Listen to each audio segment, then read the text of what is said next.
Sumainyo ang Panginoon. Ang mabuting balita ng Panginoon ayon kay San Mateo.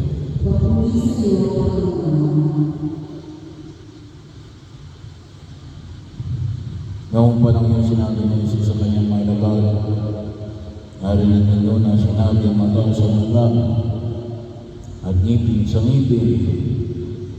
Ngunit niya sinasabi sa inyo, huwag ninyo labanan ng masamang tao. Kung may sumampal sa iyo sa kanyang pisngi, iharap mo sa kanyang kabila.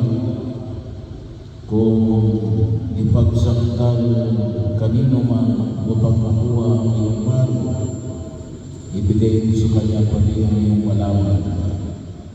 Kung sabihin ka ipapasa ng manlulupit ang kanyang dadalang isang kilometro, pasalin mo ito ng 2 kilometro. Magbigay ka sa nangihingi sa iyo at huwag mong pahingilan ang nanghihirap sa iyo.